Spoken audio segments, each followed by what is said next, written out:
परीक्षा आज के एग्जाम का चलिए आंसर की देख लीजिए। 100% वेरीफाइड आंसर की आप लोगों को बताने वाले हैं। आज के एग्जाम का 12 फरवरी 2023 एग्जाम का चलिए फटाफट आंसर की आप सभी मिलाइए। देखिए आपका कितना क्वेश्चन सही हुआ है। तो ये दोस्तों आज के एग्जाम का ओरिजिनल क्वेश्चन पेपर है और टोटल 150 क्वेश्चन पूछा गया है। तो चलिए एक एक करके देखिए, सभी क्वेश्चन का आंसर आप लोगों को बताने वाले हैं। यहाँ पर आप देखिए पहला क्वेश्चन जो है, अबुल कलाम आज़ाद के द्वारा किस पत्रिका को संपादित किया गया था। और यहाँ पर देखिएगा 5 ऑप्शन है। इस बार बड़ा बदलाव ये हुआ है कि पहले क्या होता था कि टोटल 6 ऑप्शन आ जाता था 5 ऑप्शन में, ई ऑप्शन में ही रहता था उपर्युक्त में से एक से अधिक। इस बार क्या हुआ है कि डी इस तरह से दिया हुआ है, तो ये थोड़ा सहूलियत है आपके लिए। अब आप ये क्वेश्चन आप देखिएगा तो दोस्तों इससे पहले जो है द कॉमरेड का पूछा गया था। अगर आपको इसका नाम पता होगा, प्रीवियस ईयर देख के गए होंगे तो आप आसानी से बना लिए होंगे। अबुल कलाम आज़ाद जो हो जाएगा अल हिलाल का हो जाएगा। द कॉमरेड का होता है मौलाना मोहम्मद अली और ज़मींदार पूछा गया है तो मौलाना जाफ़र अली ज़मींदार का, कॉमरेड का मौलाना मोहम्मद अली और अबुल कलाम आज़ाद हो जाएगा अल हिलाल का। तो इसी तरह से वेरीफाइड आंसर आप लोगों को बताने वाले हैं जिससे आपको किसी भी क्वेश्चन में डाउट ना रहे और आप 100% कन्फर्म हो जाइएगा कि यही आंसर होगा। अगला यहाँ पर देखिएगा, एक सन्यासी जो फिजी में एक गिरमिटिया मजदूर के रूप में काम करने के बाद उस जिले में अपनी पीठ पर तुलसीदास रामायण की एक प्रति लेकर आया था जिससे वह ग्रामीण श्रोताओं को छंद सुनाता था। यहाँ जिस किसान नेता का जिक्र है वह है, तो इसका सही आंसर हो जाएगा बाबा रामचंद्र। तो कुछ क्वेश्चन इसमें टफ क्वेश्चन है जो आप नहीं पढ़े होंगे, तो सभी क्वेश्चन नहीं है, जो पुराना पैटर्न है उसी पैटर्न पर क्वेश्चन पूछा गया है। देखिए अगर आप नए छात्र एग्जाम नहीं दिए हैं तो पैटर्न आपको देखना जरूरी है। यहाँ पर देखिएगा तो क्वेश्चन है, ऑल इंडिया हरिजन संघ की स्थापना 1932 में किसके द्वारा की गई थी। तो सही आंसर हो जाएगा महात्मा गांधी जी। अगला देखिएगा तो 20 फरवरी 1947 को प्रधानमंत्री एटली ने भारत से ब्रिटिश शासन को कब तक वापस लेने की घोषणा की थी। तो सही आंसर हो जाएगा इसका जून 1948। और यहाँ पर देखिएगा तो स्वराज दल की स्थापना बिहार में किसने की थी। तो बिहार में जो स्वराज दल की स्थापना की है, यहाँ पर आपको पता होगा स्वराज दल की स्थापना, लेकिन बीपीएससी में क्या होता है कि जितने भी राष्ट्रीय आंदोलन है उसमें बिहार से रिलेटेड पूछा जाता है कि बिहार में किसने स्थापना की थी। तो सही आंसर हो जाएगा इस क्वेश्चन का श्री कृष्ण सिंह। तो चलिए ये आप यहाँ पर सभी क्वेश्चन का आंसर एक एक करके देखते चलिए। यहाँ पर आप देखिएगा तो क्वेश्चन यहाँ पर है, ये क्वेश्चन आपको टफ लग रहा होगा लेकिन ये क्वेश्चन 64 बीपीएससी पीटी एग्जाम में पूछा गया है। खास करके इतिहास का जो टफ क्वेश्चन है प्रीवियस ईयर से पूछा गया है। क्वेश्चन है, नमक सत्याग्रह के दौरान बिहार के लोगों ने नमक बनाने के साथ साथ सरकार के विरुद्ध किस कर का विरोध करने का विकल्प चुना। तो हाथी, विकास, मलबा ये सब नहीं हो करके चौकीदारी होगा। 64वीं ऑप्शन में भी चौकीदारी दिया हुआ था और यहाँ पर ऑप्शन है उपर्युक्त में से कोई नहीं, तो ये ऑप्शन सही हो जाएगा। अगला यहाँ पर है, श्री कृष्ण सिंह द्वारा गठित बिहार की निर्वाचित सरकार ने फरवरी 1938 में किस कारण से इस्तीफा दे दिया। ये दोनों क्वेश्चन 64वीं का पूछा हुआ क्वेश्चन है, तो आप देख सकते हैं प्रीवियस ईयर आपके लिए कितना ज़रूरी है। और हम आप लोगों को सभी जो भी बीपीएससी परीक्षा होती है सभी का प्रीवियस ईयर प्रोवाइड करवाते हैं, ज़रूर आप सभी को देख लेना है। इसका सही आंसर हो जाएगा बी ऑप्शन, राजनीतिक कायदियों को छोड़ने के कारण से। अगला यहाँ पर है, किसने चंपारण सत्याग्रह के दौरान बिहार में गांधी जी की जान बचाई थी। तो यहाँ पर चंपारण सत्याग्रह से रिलेटेड पूछा जाता है क्वेश्चन और गांधी जी से रिलेटेड तो पूछा ही जाता है क्वेश्चन, इससे पहले भी देखिएगा पूछा गया था। तो इसमें जो सही आंसर हो जाएगा बथक मियाँ, इसका सही आंसर हो जाएगा। और गांधी जी को बुलाए थे राजकुमार शुक्ल, ये कई बार पूछा जाता है। अगला है, असहयोग आंदोलन के दौरान किसने बिहार में किसानों की अगुवाई की। अब यहाँ पर फिर से देखिएगा तो असहयोग आंदोलन से पूछा गया है लेकिन बिहार से रिलेटेड पूछा गया है, तो स्वामी विद्यानंद इसका सही आंसर हो जाएगा। सभी आंसर दोस्तों वेरीफाइड है, इसलिए आप लोगों को आंसर को लेकर डाउट में नहीं रहना है। अगला है, प्रथम बार संघर्ष के तरीके के रूप में स्वदेशी एवं बहिष्कार किसके दौरान अपनाए गए थे। अब यहाँ पर देखिएगा स्वदेशी की बात हो रही है, तो स्वदेशी आंदोलन ये जो हुआ था बंगाल विभाजन के विरोध में, तो बंगाल विभाजन सही आंसर हो जाएगा।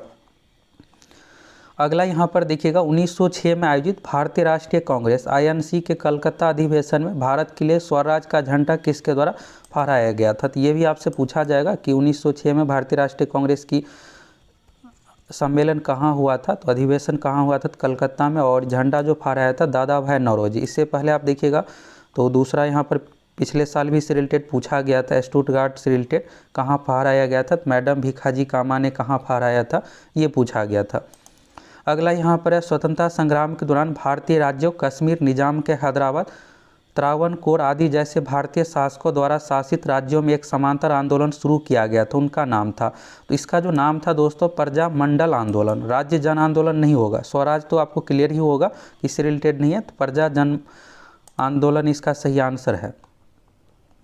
अगला यहाँ पर देखिएगा तो भारतीय स्वतंत्रता संग्राम के बारे में निम्नलिखित में से कौन सा कथन सही नहीं है। तो यहाँ पर देखिएगा चौरी चौरा कांड के कारण गांधी जी ने असहयोग आंदोलन से हाथ खींच लिया था, तो ये सही है, वापस ले लिया गया था। इसके बाद है गांधी जी ने अपना पहला प्रमुख सार्वजनिक भाषण बनारस हिंदू विश्वविद्यालय में दिया था, ये बहुत ज़रूरी है, आगामी एग्जाम में फिर से ये क्वेश्चन पूछा जा सकता है, ये भी सही है। इसके बाद है वर्ष 1921 में महात्मा गांधी को गिरफ्तार कर लिया गया था, तो यहाँ पर दोस्तों 1919 में गिरफ्तार किया गया था, तो ऑप्शन के अनुसार सी इसका आंसर गलत दिया हुआ है। अगला यहाँ पर देखिएगा तो निम्नलिखित में से किस युद्ध में मुख्य विरोधियों का सही उल्लेख नहीं किया गया। तो यहाँ पर युद्ध से है और नॉर्मल ही क्वेश्चन है ये। पानीपत का प्रथम युद्ध 1526 बाबर और इब्राहिम लोदी, ये सही है। इसके बाद है पानीपत का द्वितीय युद्ध, ये जो हुआ था अकबर एवं हेमू के बीच 1556 में, और तीसरा 1761 इस तरह से। तो यहाँ पर हल्दी घाटी का है महाराणा प्रताप अकबर, ये भी सही है, तो दूसरा यहाँ पर गलत दिया हुआ, यहाँ पर नहीं का पूछा गया है। अगला देखिएगा दिल्ली सल्तनत। अगला यहाँ पर है तबकात ए अकबरी, जिसे कभी कभी अबुल फजल का अकबरनामा से अधिक विश्वसनीय माना जाता है, किसके द्वारा लिखा गया था। तो ये जो लिखा गया निजामुद्दीन अहमद द्वारा। अगला यहाँ पर देखिएगा इनमें से किस प्रसिद्ध शासक ने अपनी माता के नाम पर विजयनगर के पास नागालपुरम की एक उपनगरीय बस्ती की स्थापना की थी। तो ये जो किया है कृष्णदेव राय ने, कृष्णदेव राय इसका सही आंसर हो जाएगा। अगला देखिएगा 1940 में पटना महिला विश्वविद्यालय, पटना महिला महाविद्यालय, पटना महिला कॉलेज के बारे में पूछा गया है। महाविद्यालय की स्थापना निम्नलिखित में से किस समाज द्वारा की गई थी। तो इसका जो सही आंसर हो जाएगा कार्मेल गई थी, तो इसका जो सही आंसर हो जाएगा कार्मेल वाला सही आंसर हो जाएगा, सिस्टर्स ऑफ दी। अगला यहाँ पर है इनमें से किसने 1947 में भारत और पाकिस्तान के बीच अंतर्राष्ट्रीय सीमाएं खींचने के लिए स्थापित की गई 2 सीमा आयोगों का नेतृत्व किया था। तो आप सभी को पता ही होगा रेड क्लिफ इसका सही आंसर हो जाएगा, और सीमा का नाम भी है इसी के नाम पर। अगला है किसने बंगाल में महलवारी बंदोबस्त प्रणाली शुरुआत की थी। तो ये पहले भी पूछा गया बीपीएससी एग्जाम का क्वेश्चन है, सही आंसर हो जाएगा होल्ट मैकेंजे। अगला देखिएगा 1940 में विनोबा भावे ने व्यक्तिगत सत्याग्रह कहाँ से आरंभ किया। तो इससे पहले बीपीएससी की ओर से पूछा गया था व्यक्तिगत सत्याग्रही का नाम, अब इस बार पूछ लिया गया है जगह का नाम, अगली बार वर्ष भी पूछा जा सकता है, तो 1940 याद रखिएगा, इसका सही आंसर हो जाएगा पवनार महाराष्ट्र। अगला यहाँ पर 1918 में मॉन्टफोर्ट सुधारों पर कांग्रेस ने एक महत्वपूर्ण रुख अपनाया, जिसके कारण पुराने उदारवादी अवशेष टूट गए जिन्होंने संगठन किया। तो इसका सही आंसर हो जाएगा इंडियन नेशन लिबरल फेडरेशन का, यही सही आंसर होगा। बाकी जो भी ऑप्शन भी देखिएगा तो ये सब बिल्कुल इससे रिलेटेड नहीं है।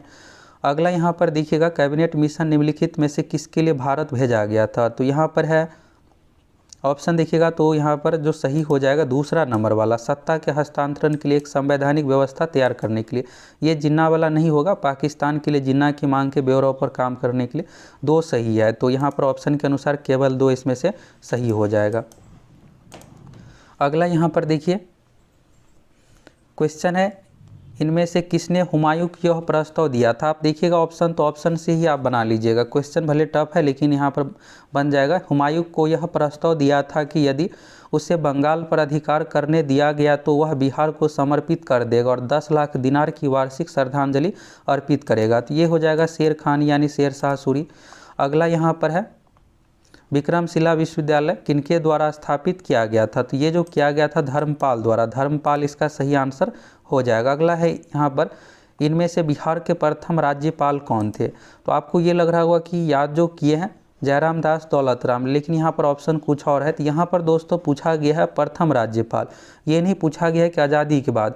जयराम दास दौलत राम जो है आज़ाद भारत का प्रथम राज्यपाल बिहार में बने हैं। तो इसका सही आंसर जो हो जाएगा सर जेम्स डेविड शिफ्टन 1936 में बने थे। अगला यहाँ पर देखिए और आपसे पूछा जाएगा पिछली बार क्या हुआ था कि सीएम का नाम पूछ लिया गया था। तो बिहार में जब यहाँ पर स्वतंत्रता से पहले जो मुख्यमंत्री का जो नाम होता था प्रधानमंत्री ही होता था। तो पहले इससे पिछला एग्जाम में ये पूछा गया था 67वीं में कि बिहार के प्रथम प्रधानमंत्री कौन थे, ये पूछा गया था। और इस बार जो है राज्यपाल का नाम पूछा गया है। क्वेश्चन है Mahatma Gandhi and Bihar some reminiscence के लेखक कौन थे, तो इसका सही आंसर हो जाएगा महात्मा गांधी एंड बिहार के लेखक है डॉक्टर राजेंद्र प्रसाद। बिहार का सबसे पुराना गिरजाघर कौन सा है, तो बिहार का सबसे पुराना जो गिरजाघर है पादरी की हवेली, और ये पटना में है, लगभग 400 साल पुराना है। अगला यहाँ पर है, देखिएगा तो यहाँ पर एक अभिनेता का नाम है दिवंगत अभिनेता कुदुमलाल गांगुली जी, जिन्हें उनके मंचीय नाम अशोक कुमार के नाम से भी जाना जाता है। का जन्म बिहार के किस शहर में हुआ था, तो भागलपुर में हुआ था। भागलपुर इसका सही आंसर हो जाएगा।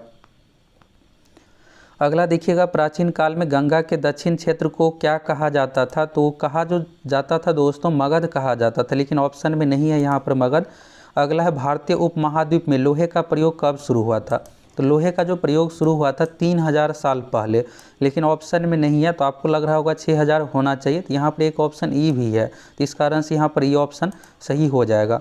अगला है, दूसरी शताब्दी के आसपास रचित संस्कृत के शिलालेख के अनुसार सुदर्शन झील एक कृत्रिम जलाशय की मरम्मत किसने की थी, तो यहाँ पर निर्माण के बारे में नहीं पूछा गया है, मरम्मत के बारे में पूछा गया है, तो रुद्र दमन इसका सही आंसर हो जाएगा।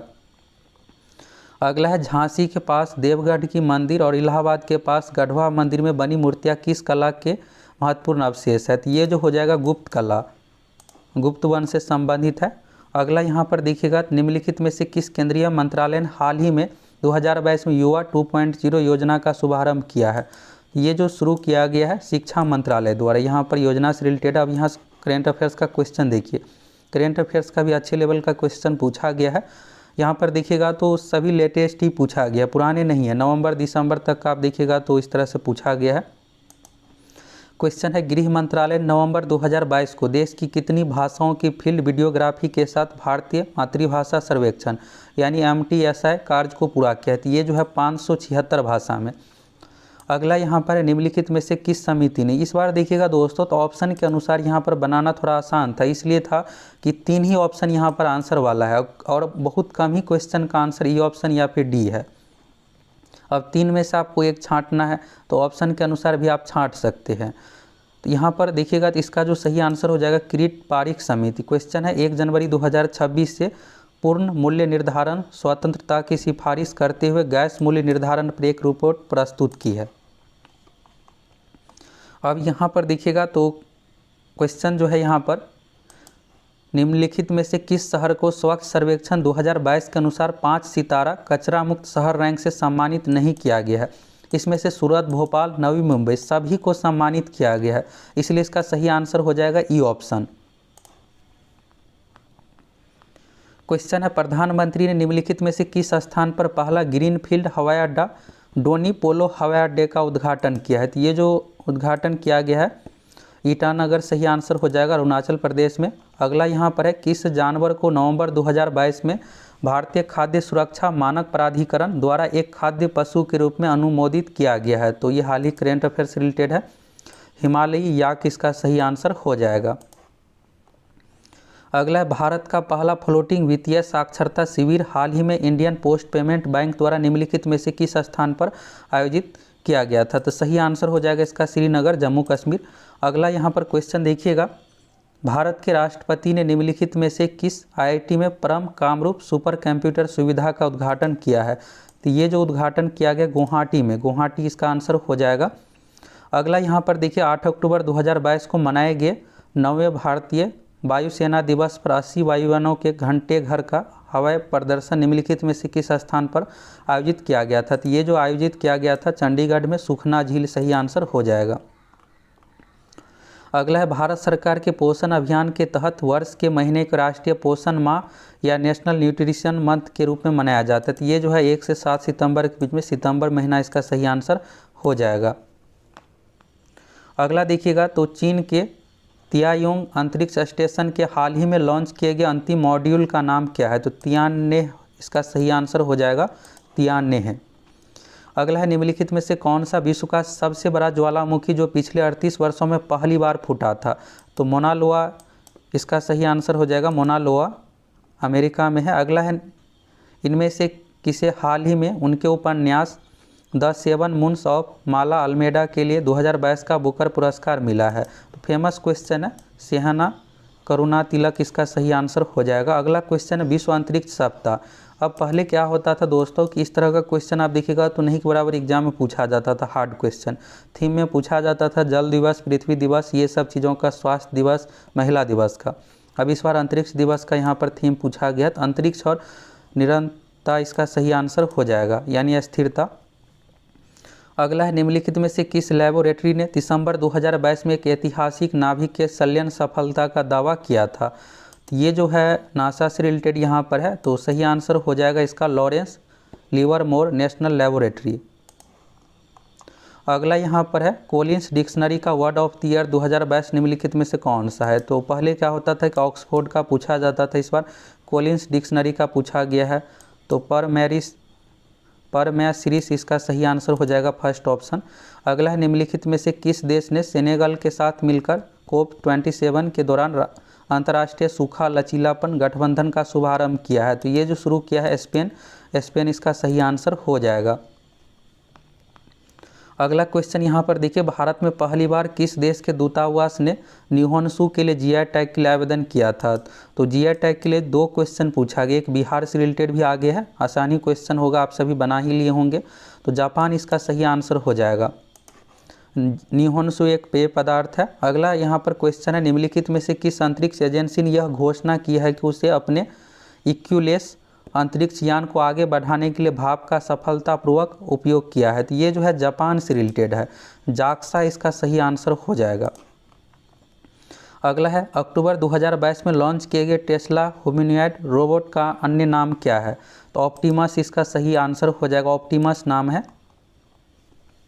अगला देखिए, पहला तैरता हुआ सौर ऊर्जा संयंत्र बिहार के किस स्थान पर बनाया गया? ये क्वेश्चन दोस्तों इससे पहले 64वीं में पूछा गया है और फिर से देखिए पूछ दिया गया, करेंट अफेयर से रिलेटेड ही है। तो दरभंगा में पूछा गया था कि बिहार का पहला तैरता सौर ऊर्जा संयंत्र कहाँ स्थापित किया गया था? तो उस बार जिला का नाम था दरभंगा, और यहाँ पर इस बार जो हो जाएगा करीदाबाद, दरभंगा इसका सही आंसर हो जाएगा। इस क्वेश्चन का आप सभी आंसर कमेंट करके बताइए, यहाँ पर सभी ऑप्शन दरभंगा से रिलेटेड ही है। अगला यहाँ पर है 2019-20 के आर्थिक सर्वेक्षण के अनुसार किस जिले की प्रति व्यक्ति आय सबसे कम है? तो आय में सबसे जो कम है दोस्तों शिवहर का है, इससे पहले भी ये क्वेश्चन पूछा गया है, शिवहर इसका सही आंसर हो जाएगा। अगला है वर्ष 2020-21 के लिए नीति आयोग SDG रिपोर्ट के अनुसार राज्य का स्कोर कितना है? तो SDG में नीति आयोग की रिपोर्ट के अनुसार बिहार का जो स्कोर है 100 में से 52 है, 52 इसका सही आंसर हो जाएगा। इस क्वेश्चन का आंसर क्या होगा आप सभी बताइए कमेंट करके, सौर ऊर्जा वाला दरभंगा से रिलेटेड जो है। अगला है यहाँ पर खेलो इंडिया महिला टूर्नामेंट में पहली बार किस खेल को शामिल किया गया है? तो ऑप्शन से आप इसको क्वेश्चन को बना लिए होंगे, ट्रैक साइकिलिंग इसका सही आंसर हो जाएगा। अगला है निम्नलिखित में से किसे अगस्त 2022 में भौगोलिक संकेतक जीआई टैग से सम्मानित किया गया है? तो मिथिला मखाना इसका सही आंसर हो जाएगा, 2022 में ही जीआई टैग दिया गया। ये जो है 2020 से ही न्यूज़ में 2-3 साल पहले से ही है, लेकिन ऑफिशियली रूप से जो टैग दिया गया मिथिला मखाना का 2022 में। अगला यहाँ पर देखिएगा तो निम्नलिखित में से किसे वर्ष 2022 में यूनेस्को की विश्व धरोहर सूची में जोड़ा गया है? तो ये जो है दोस्तों मुजफ्फरपुर का लंगट सिंह कॉलेज में खगोलीय वेधशाला को यहाँ पर दिया गया है। बाकी ये दोनों तो ऑप्शन से आप सभी बना ही लिएंगे, ये दोनों जो है बहुत पहले ही दिया गया है, 2002 में ही दिया गया है, बहुत फेमस है तो पहले ही दिया गया, बाकी 2022 वाला एक ही ऑप्शन है। अगला यहाँ पर देखिएगा business reforms action plan BRAP द्वारा वर्ष 2020 में व्यापक करने के आसानी में बिहार 36 राज्यों में, यहाँ पर जो आता है दोस्तों ये 26 रैंकिंग है, लेकिन यहाँ पर ऑप्शन नहीं है तो इसलिए ई हो जाएगा सही आंसर। अगला यहाँ पर देखिएगा तो ये क्वेश्चन इससे पहले भी पूछा गया है। इस बार क्या हुआ है कि CM नीतीश कुमार जी द्वारा उद्घाटन किया गया और इससे पहले ये पूछा गया था कि कहाँ ये बनाया जा रहा है, तो राजगीर उस बार भी आंसर था, इस बार भी राजगीर ही होगा। 28 नवंबर 2022 को मुख्यमंत्री नीतीश कुमार द्वारा गंगा जल आपूर्ति योजना का उद्घाटन किस स्थान पर किया गया था? तो राजगीर इसका आंसर हो जाएगा। अगला यहाँ पर है निम्नलिखित में से किस एसोसिएशन बोर्ड ने अक्टूबर 2022 में पुरुष और महिला खिलाड़ियों के लिए समान वेतन की घोषणा की है? तो ये जो किया है BCCI का पूरा नाम होता है भारतीय क्रिकेट कंट्रोल बोर्ड, सही आंसर हो जाएगा। अगला यहाँ पर देखिएगा, पिछले 10 वर्षों में राज्य का शहरीकरण बहुत तेज़ी से बढ़ा है। 2011 की जनगणना के अनुसार बिहार में शहरीकरण का स्तर प्रतिशत था, जो बढ़कर वर्तमान में प्रतिशत हुआ है। अब यहाँ पर सबसे खास बात यह है दोस्तों कि इस तरह के क्वेश्चन को इस बार देखिएगा तो विवाद नहीं बनाया गया। पहले देखिएगा तो यहाँ पर क्या किया जाता है, 11.3 जो है सही है, लेकिन ये दूसरा ऑप्शन में गलत दे दिया जाता, जिससे होता क्या कि ये ऑप्शन आंसर आ जाता था। इस बार सही तरीके से बनाया गया और 2011 में जो था 11.3 था और जो कि एक ही ऑप्शन में दिया गया था। अगर आपको 2011 वाला याद है, अभी लेटेस्ट नहीं भी याद है, तो भी आप बना लीजिएगा, फर्स्ट ऑप्शन सही हो जाएगा। 11.3 से 15.28 तक गया है, यानी 15.3 तक गया है, तो सही आंसर फर्स्ट हो जाएगा। अगला क्वेश्चन यहाँ पर देखिएगा, अटोक में अपनी पहाड़ी यात्रा के अंत में सिंधु नदी अफगानिस्तान की किस नदी से जुड़ती है? तो सिंधु नदी जो है अफगानिस्तान में तो नहीं बहती है, लेकिन ये जो हेलमंद नदी है इसमें आकर मिल जाती है, तो हेलमंद नदी इसका सही आंसर हो जाएगा। अगला देखिएगा, तो कौन सा विश्व में सुप्रचारित वन्यजीव अभ्यारण्य है जिसे 1973 में शुरू किया गया था? तो इसका आंसर तो पता ही होगा, प्रोजेक्ट टाइगर हो जाएगा। बाघ से संबंधित लैंड प्रोजेक्ट नहीं है, प्रोजेक्ट टाइगर। अगला यहाँ पर देखिएगा क्षोभ मंडल के बारे में। तो क्षोभ मंडल में होता क्या है, सबसे निचला परत है क्षोभ मंडल, सबसे ऊपरी परत ये गलत दिया हुआ है। इसके बाद है इस परत का तापमान ऊंचाई के साथ बढ़ता है, तो ये भी गलत है। जैसे जैसे आप ऊपर जाइएगा 165 मीटर ऊपर जाने पर 1 डिग्री तापमान में कमी, इस तरह से आप देखिएगा तो तापमान में कमी होता है। और औसत ऊंचाई 13 किलोमीटर, सिर्फ यही सही है। अगला है, पेंजिया से टूटे हुए दक्षिणी उपमहाद्वीप को क्या कहते हैं? गोंडवाना लैंड इसका सही आंसर हो जाएगा। अगला यहाँ पर देखिएगा, क्वेश्चन है म्यांमार के साथ। दोस्तों कुछ इसमें से 1-2 क्वेश्चन इसलिए छूट रहा है कि अभी आप लोगों को जल्दी जल्दी आंसर बताना था, तो बाद में आप लोगों को फिर से एक वीडियो में सभी 150 का वेरीफाइड आंसर बताएंगे। गलत आप लोगों को आंसर नहीं बता रहे, जिसका यहाँ पर आंसर कन्फर्म है उसी का बता रहे, तो 1-2 क्वेश्चन इसमें स्किप हो रहा है। अगला है, म्यांमार के साथ भारत की किन राज्यों की सीमाएँ मिलती है? तो फर्स्ट ऑप्शन सही है, अरुणाचल प्रदेश, नागालैंड, मणिपुर, मिजोरम। अगला देखिएगा यहाँ पर, तो बिहार से रिलेटेड पूछा गया, कोपेन की वर्गीकरण योजना के अनुसार उत्तर प्रदेश, बिहार किस प्रकार की जलवायु प्रदेश में आते हैं? तो CWG इसका सही आंसर हो जाएगा। अगला देखिएगा, तो भारत की क्षेत्रीय सीमा तट से कितनी समुद्री मीटर तक समुद्र की दूरी फैला हुआ है? तो 12 समुद्री मील आप याद किए होंगे, और यहाँ पर इसी को किलोमीटर में चेंज करके दिया गया है। अगला यहाँ पर देखिए क्वेश्चन है, भारत में निम्नलिखित में से कौन सी नदी घाटी कोयले के भंडारों से समृद्ध है? तो दामोदर नदी घाटी सही आंसर हो जाएगा। अगला यहाँ पर ये अच्छा सा क्वेश्चन है, भारत में चीनी उद्योग के बारे में निम्नलिखित में से कौन सा कथन सही है? तो यहाँ पर क्या होता है दोस्तों, चीनी उत्पादन में प्रथम स्थान महाराष्ट्र का है। गन्ना का पूछेगा तो गन्ना उत्पादन में प्रथम स्थान जो है उत्तर प्रदेश का है, लेकिन चीनी में महाराष्ट्र प्रथम पर है। इसके बाद देखिएगा, उत्तर प्रदेश चीनी का दूसरा सबसे बड़ा उत्पादक है, तो ये भी सही है, इसलिए इसका सही आंसर जो होगा डी होगा, उपर्युक्त में से एक से अधिक। और चीनी यह वजन कम करने वाला उद्योग है, जो कि गलत दिया हुआ है। चीनी आप देखिएगा तो इससे वजन बढ़ता ही है। अगला है, ग्रीष्म के अंत में, तो इसका आंसर जो होगा चीनी वाला का एक से अधिक होगा। महाराष्ट्र जो है प्रथम स्थान पर यानी अग्रणी है, और उत्तर प्रदेश चीनी उत्पादक का दूसरा सबसे बड़ा उत्पादक है। अगला यहाँ पर है, ग्रीष्म के अंत में पूर्व मानसून वर्षा होती है, तो ये देखिएगा दरोगा एग्जाम में पूछा गया क्वेश्चन है। तो इसको जो कहा जाता है मैंगो शावर्स कहा जाता है, और BPSC में भी आप जाइएगा आज से 5-6 साल पहले, तो ये क्वेश्चन पूछा गया है, आम्र वर्षा, और इसको मैंगो शावर्स कहा जाता है। अगला यहाँ पर है, वातावरण मुख्य रूप से किसके द्वारा गर्म होता है? तो जो होता है गर्म विकिरण के द्वारा, और यहाँ पर अलग अलग है तो दीर्घ तरंग हो जाएगा, लॉन्ग वेव, और स्थलीय विकिरण द्वारा। अगला क्वेश्चन देखिए, भारत के निम्नलिखित में से किस राज्य की सीमा बिहार में अधिकतम जिलों से लगती है? तो यहाँ पर उत्तर प्रदेश होना चाहिए इसका आंसर। अगला है यहाँ पर, भागलपुर स्टेशन से रिलेटेड है। और अगला देखिए यहाँ पर, बिहार में बहने वाली पवित्र नदी फल्गु निम्नलिखित में से किन नदियों के संगम से बनती है? तो ये जो बनती है मोहाना और लीलाजन नदी से, मोहाना और लीलाजन नदी से, ये नए टाइप का क्वेश्चन है। अगला है यहाँ पर, बिहार में किस स्थान पर पहली बार चाय बागानों की स्थापना की गई? तो ये जो किया गया किशनगंज जिला में, जिला का नाम पूछा जाता तो बना लेते, लेकिन यहाँ पर शहर का नाम दे दिया गया है, तो किशनगंज में ठाकुरगंज जगह में स्थापना किया गया है। अगला यहाँ पर देखिएगा, बिहार के निम्नलिखित जिलों का आरोही 10 की जनसंख्या वृद्धि दर के अनुसार सही क्रम चुनिए। तो यहाँ पर दोस्तों ऑप्शन बहुत अच्छा दिया हुआ है। आप सभी यहाँ पर याद किए होंगे कि 2001 से 11 के दशक में सर्वाधिक जनसंख्या वृद्धि दर जो है मधेपुरा का है, और मधेपुरा वाला यहाँ पर देखिएगा पूछा गया आरोही में, तो आरोही यानी बढ़ते क्रम, तो छोटा से बड़ा की तरफ होना चाहिए। सिवान, किशनगंज, मधेपुरा, एक ऑप्शन यही है, तो यही आंसर हो जाएगा। सबसे लास्ट में मधेपुरा दिया हुआ है। तो इस बार जो है क्वेश्चन पिछली बार की तरह विवाद वाला क्वेश्चन नहीं बनाया गया है, ऐसे क्वेश्चन बनाया गया जिसका आंसर एक निकल कर आए कोई ऑप्शन। अगला देखिएगा, बिहार में कृषि आधारित उद्योगों में किस खाद्य उद्योग का प्रभुत्व है। तो बिहार में देखिएगा तो दाल, गन्ना ये सब तो नहीं, अनाज आधारित उद्योग यानी गेहूं, चावल ये सब हो गया। अगला यहाँ पर देखिएगा क्वेश्चन है, पदार्थ के एक रूप का कोई निश्चित आकार नहीं होता लेकिन इसका एक निश्चित आयतन होता है, पदार्थ किस रूप का उदाहरण है। अच्छा सा क्वेश्चन है, इन सभी को आप बना ही लिए होंगे। यहाँ पर आप देखिएगा तो स्पष्ट लिखा हुआ है निश्चित आकार नहीं होता और निश्चित आयतन होता है। तो आप सभी को पता है पदार्थ की 3 अवस्था में, ठोस, द्रव, गैस। तो द्रव में क्या होता है कि आकार निश्चित नहीं होता है।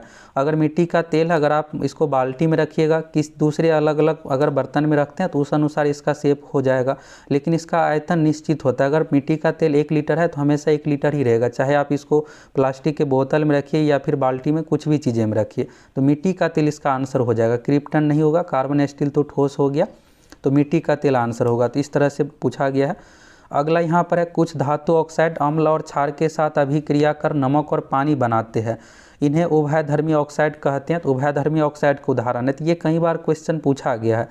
Al2O3 जो है एल्यूमिनियम का ऑक्साइड, ये उभयधर्मी का उदाहरण है। साथ ही जिंक का ऑक्साइड, ये दोनों होता है उभयधर्मी।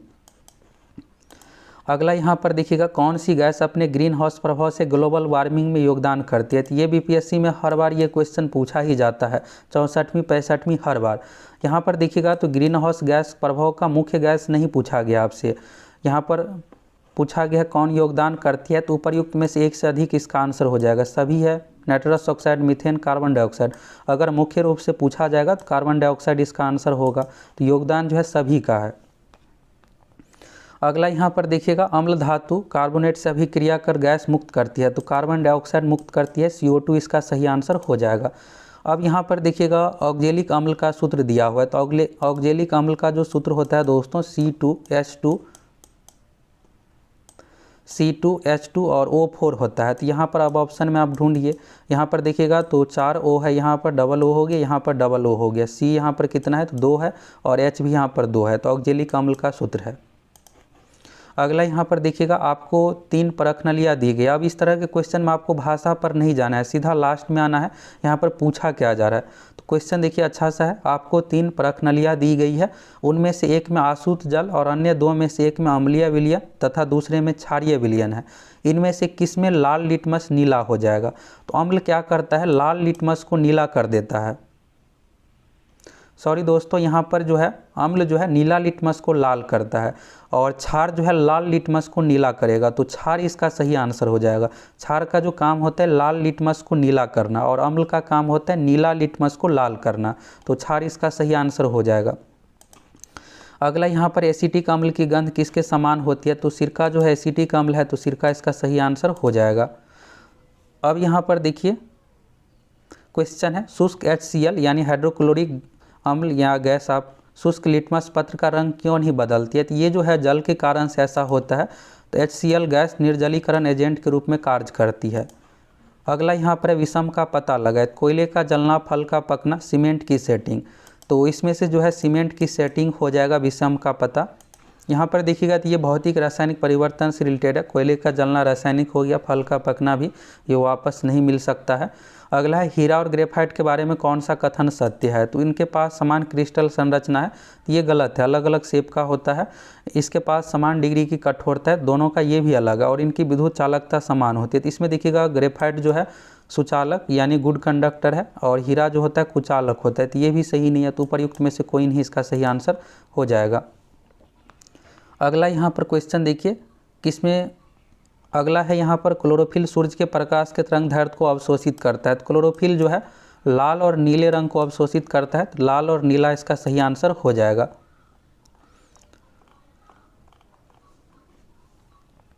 अब यहाँ पर देखिए, कंकाल के वे हिस्से जो हड्डियों की तरह सख्त नहीं होते और जो मोड़े जा सकते थे, इसको जो कहा जाता है कार्टिलेज, और हिंदी में इसको उपास्थि कहते हैं। उपास्थि इसको कहा जाता है और इंग्लिश में कार्टिलेज हुआ। अगला है यहाँ पर, लाइकेन में एक क्लोरोफिल युक्त पार्टनर एक साथ रहते थे। लाइकेन जो होता है कवक एवं शैवाल, तो शैवाल और कवक इसका सही आंसर हो जाएगा। अब एक देखिएगा यहाँ पर, मादा एनोफेलिज मच्छर से रिलेटेड है और मादा क्यूलेक्स से अलग करता है क्योंकि ये बैठती है। किस तरह से, इस तरह से पूछा गया है। अब ये अच्छा सा क्वेश्चन है, शरीर की प्रतिरोधक क्षमता से जुड़ा सबसे महत्वपूर्ण कोशिका प्रकार है। तो शरीर की प्रतिरोधक क्षमता से जो संबंधित है WBC संबंधित। अब यहाँ पर ऑप्शन में WBC नहीं है, लेकिन जो लिम्फोसाइट दिया हुआ है दोस्तों ये WC के ही टाइप में है, तो लिम्फोसाइट इसका सही आंसर हो जाएगा। अगला है, मानव शरीर की मांसपेशियां से रिलेटेड है क्वेश्चन। चलिए अब यहाँ पर इस क्वेश्चन का आंसर देखिए। यहाँ पर है, मैथ का क्वेश्चन है। रेशमा अपनी संपत्ति का 1/4 एक धर्मार्थ संगठन को देती है, यानी किसी संगठन में पूजा में दे देती है, और बची हुई संपत्ति को अपने 3 बच्चों में बराबर बांटती है। प्रत्येक बच्चों को मिलने वाली संपत्ति का भाग है। तो रेशमा जो 1/4 संपत्ति दे देती है, तो यहाँ पर जो बचेगा तो एक में से घटाना है आपको। तो यहाँ पर जो बचेगा 3/4। अब इस 3/4 भाग को अपने 3 पुत्रों में, तो 3/4 को यहाँ पर 3 भाग में आपको डिवाइड करना है। 3/4 और मेन बट्टा यहाँ पर 3 हो गया। अब इसको सॉल्व कीजिएगा तो 3 बट्टा, और ये जो 3 है नीचे वाला, ये 4 में गुना हो जाएगा। तो 3 यहाँ पर 12 हो गया। अब 3/12 को जो सॉल्व कीजिएगा तो 3 से 12 कटेगा तो 1/4। तो 1/4 यहाँ पर सही आंसर हो जाएगा। फर्स्ट ऑप्शन सही हो जाएगा, 1/4। तो इस तरह से आपको बनाना था। अब अगला क्वेश्चन यहाँ पर देखिए, क्वेश्चन है, निम्नलिखित में से कौन सा असत्य है, यानी गलत है। तो यहाँ पर देखिएगा, प्रत्येक वर्ग एक आयत होता है, जो कि गलत है। प्रत्येक आयत, ये भी सही है दोस्तों, प्रत्येक वर्ग एक आयत होता है, ये सही है। इसके बाद है, प्रत्येक समचतुर्भुज एक समांतर चतुर्भुज होता है, ये भी सही है। इसके बाद होता है, प्रत्येक वर्ग एक समचतुर्भुज होता है, ये भी सही है। और यहाँ पर जो गलत सही आंसर जो हो जाएगा इस क्वेश्चन में, उपर्युक्त में से कोई नहीं, इसमें सभी सही ही दिया हुआ है। अगला यहाँ पर एक ब्लड रिलेशन से रिलेटेड क्वेश्चन है। इसके बाद यहाँ पर देखिए, लुप्त संख्या में, तो इसका क्या होगा, पैटर्न जानना चाह रहे होंगे कि इसमें कैसा पैटर्न लागू हुआ है। इसमें जो पैटर्न लागू हुआ है, शुरू और लास्ट वाला को घटा दिया गया। 44 में से अगर आप 37 को घटाइएगा तो यहाँ पर 7 होगा, और हर में 7 से गुना किया गया सभी में। 7 में 7 से गुना कीजिएगा, आपको 49 मान आ जाएगा। अब यहाँ पर नीचे वाला का देखते हैं क्या यही पैटर्न लागू है। तो 58 में से अगर आप 53 को घटाइएगा तो यहाँ पर आपको 5 मान आएगा, और 5 में फिर 7 से गुना कर दिया गया। 7 तीनों में गुना है, ऊपर वाले में भी, इसमें भी, इसमें भी। घटाने के बाद जो मान आएगा उसमें 7 से गुना कर दिया गया, तो यानी 35 हो गया। अब बीच वाले में आते हैं, तो 52 में से 41 को अगर आप घटाइएगा तो यहाँ पर कितना होगा, 11 होगा, और 7 से गुना करना है, तो 11 गुने 7 हो गया 77, जो कि 77 ऑप्शन में दिया हुआ है, तो सही आंसर हो जाएगा। ये पैटर्न लागू हुआ है। इसके बाद यहाँ पर देखिए, ये क्वेश्चन कोडिंग डिकोडिंग से रिलेटेड है। बस यहाँ पर आपको उसी में से देख के उस अनुसार मान आपको निकाल देना है।